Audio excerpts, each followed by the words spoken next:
Hey guys, it's me, Jakey D, and today I'm going to share my first impressions of Wartales. And normally when I do a first impressions video, I only play the game for a couple hours because normally I'm burnt out by then. But with Wartales, I've actually played 7 hours and I plan to keep playing it as well. So that probably tells you I had a pretty good time on it. So let me share my experience of Wartales. At the very start, when I clicked new game, it didn't give me a great impression. They just give you way too many options. So first you got to pick your companions and you can see the benefits on the side. But because I haven't played the game, I don't know what's a good benefit to have, right? And then you go through another screen of more benefits. And then you go through another screen where you have to pick a debuff, so something that negatively impacts you. And then you have to pick, do you want adaptive exploration, where the enemies level up with your level? Or do you want region locked exploration, where each region will have set levels? And I wish they had, like in brackets, a recommended option, right, in how they want me to play, but they don't. So I went with the region locked exploration because it reminds me of games I've played in the past. And next up are the difficulty options and even the save mode option.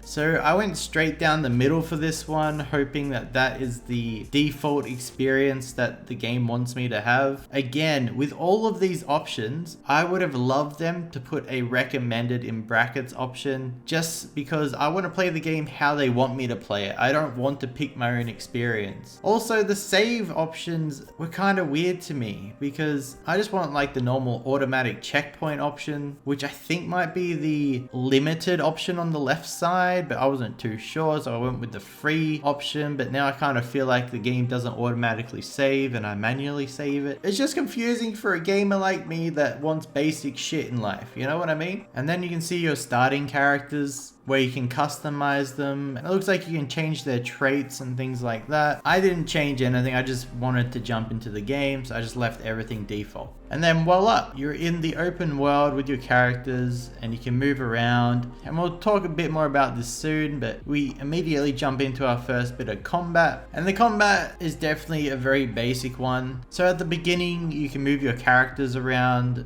to each blue square, and then once you're happy, you can walk your character, then you walk them up to the enemy and hit them. And when you level up your characters, sometimes you'll have some extra abilities that you can use. Now at the start here, I had no idea what the hell I was doing, but the strategy that I learned was generally just lock up the enemy characters in a fight, because then they can't move, and then you can just bring around your allies to the back of them that can do extra damage. Also, if you have more allies than the enemy, then you get more moves in a round, obviously, because every character gets one turn in the round. And yeah, look, it's a very basic, pretty laid back combat. It's more just a bit of strategy, but nothing that you really have to overthink. Me personally, coming from games like Mount and Blade Bannerlord 2, which is an absolutely incredible game. That game has the same sort of feel to the open world where you're moving around the map, but once you go into combat, it's like a third person actual war scenario, and it was so freaking cool. And it's probably not fair for me to compare this game to that one, but I can't help it. I am comparing it, and this combat feels very lackluster in comparison. But that's not necessarily a bad thing, because there is an audience out there that loves a relaxing side game that they can just come to whenever, and that is definitely what this game is. Anyway, moving on from the combat, we then come across a farm. We hire a horse. Well, I guess you don't hire a horse, you buy a horse.